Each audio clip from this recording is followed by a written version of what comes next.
Welcome to the Greater Fort Walton Beach Chamber of Commerce Business Forum. I'm Nick Chubb, your host, owner of Cabinets-RRR-Us and the 2018 chairman of the board. Our guest today is Larry Ashley, our sheriff, Okaloosa County. Larry, welcome. Great to be here, Nick. It's a beautiful day, a little warm, but awesome place to live.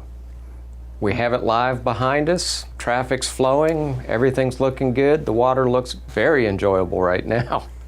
Larry, one of the most pressing things that we've got facing our county is a lack of funding for critical needs that we have. And obviously we know there's some major infrastructure issues, but why don't you tackle the public safety side of things?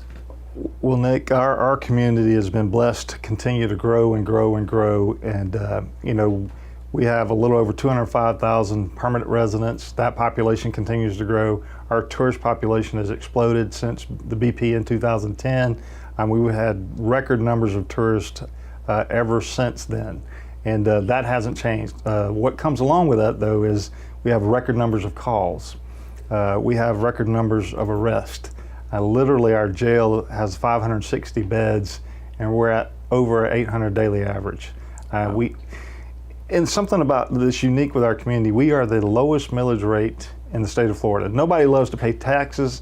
I understand that, I understand why, but we also don't want to drive on roads that have potholes. We also don't want to sit in parking lots on the road trying to get from point A to point B. We don't want to release criminals because we don't have a place to put them in jail. We certainly don't want increase in crime and violence in our community. But when you bring a lot of people to your area, those services, police, fire, ambulance, and sanitation, they require funding. And so that's always in the past been on the burden of the property owners within our community. So we've got to do something different and move away from the property owners continuing to fund this increase in population, those that come visit us. And I think this local option sales tax, we're one of the few counties in the state of Florida that doesn't have one, right. That or a franchise fee. I mean, we could literally talk for days on the advantages of a consumption tax rather than place that burden solely on property owners. Absolutely, and I feel like we've already had that two-month-long conversation with about 100 different folks. Yes. As the county has asked the chamber to get involved in helping to bring awareness to the needs and help publicize it and get it on the ballot. And I know that's already slated, and our taxpayers will be looking at that come November. And it's our job to make sure that they understand why it's needed, and also, as you just greatly pointed out, the fact that we're offloading the burden on, and it's not just Okaloosa County residents, it's only the landowners. Yes. So it's a smaller percentage that are really footing the bill for everything. And unfortunately, as I like to say, it's like owning a house. You've got to, or a car, you've got to put maintenance into it as time goes on, or you're to end up with something that is not functional. And we're at that point, and county commissioners realized it. A lot of our local leaders know it, and I'm glad that you're behind this as well. So, if we're at a critical turning point in our 102-year history as a county, and if we don't find a way to have some outside revenue source to address these infrastructure and capital needs, we're going to fail. And we try not to. We don't really get involved until we fail. Government seems to have that.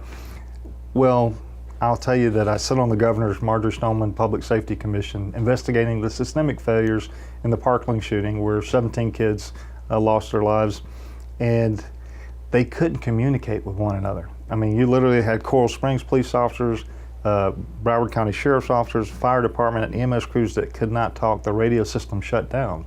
And now they have to spend literally, instead of maintaining a system, they've got to go back in and rebuild a system. We are at that point. We have a state-of-the-art facility with antiquated equipment where we're actually cannibalizing old consoles because they don't make them anymore.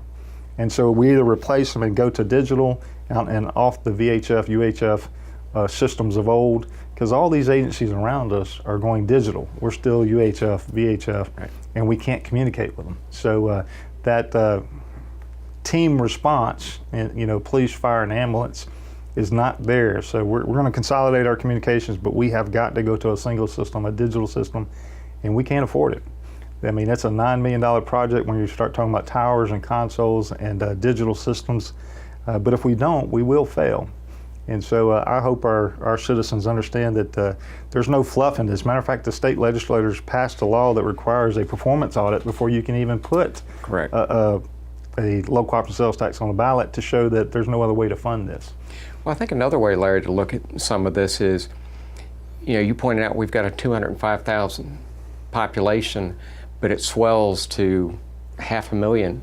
Oh, much more than that. Peak times. Yes, sir. But with that, we're trying to cover, or I should say you and your team are trying to cover all the services required and all the expanded service calls with the same footprint of personnel, vehicles, and all resources that a community of 200,000 would normally live on.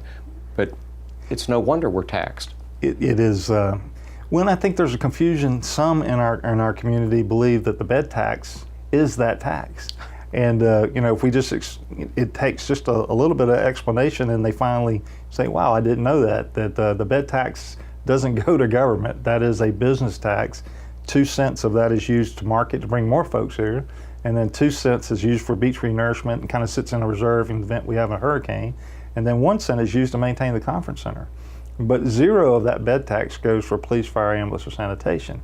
Now, we just did this past couple years get a small portion of the bed tax to help with police, fire, but it goes to maybe 1 officer, maybe 2 officers. So it's certainly appreciated, but it's not sustainable. And I tell our commissioners pretty frequently, I'm coming in with $1 million increase every year just to keep up with the cost. When you have a 300-person department and you have all the needs that come with 300 personnel, is insurance goes up, pensions go up, electricity goes up, gas goes up. I said, before I ask for a single extra body, I'm already $1 million in the hole. And so it's we have to find an alternate revenue source to deal with the capital needs, because when you start pulling out 40 or 50 cars, when you start talking about communications infrastructure, when you start talking about copiers or the MCTs in the cars, or just maintaining communications phones, I mean, that literally just kills our operational budget. Well, and you mentioned cars, and of course, that's another depleting resource. Yes, and it has the sustainability of that.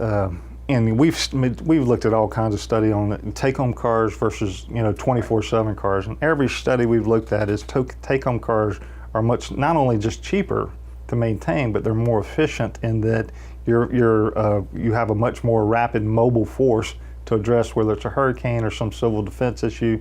But you're also more visible throughout the community, and they take better care of those cars. So imagine running a car 24 hours a day, 7 days a week, 365 days a year. It lasts maybe 1 or 2 years before the maintenance on it becomes cost prohibitive.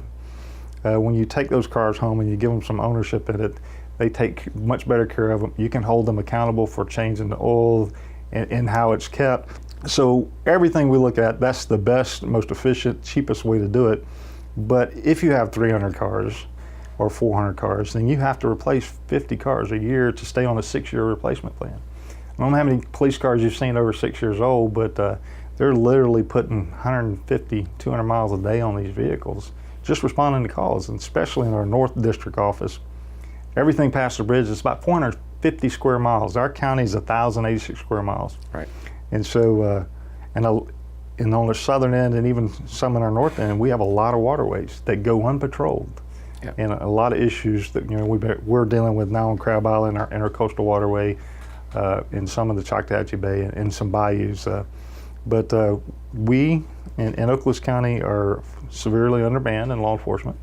When you look at the national averages, and Florida, as in general, law enforcement and teachers don't even come close to national averages. So none of this a local option sales tax would cover that, but it would certainly take the burden of the capital expenses, those reoccurring costs that we can't sustain on operational budgets. Right. That's a good point to point out to the audience that the sales tax cannot be used for personnel. Right. It is hard capital cost only. That's all So- we can use it for. Larry, unfortunately, our time is up. As we know, we could talk for hours on Yes. this, but I thank you for your time. Thank you for letting me thank come you for today. your insight into this critical need that our county faces. I appreciate So it. thank you. Folks, stay tuned. We'll be right back.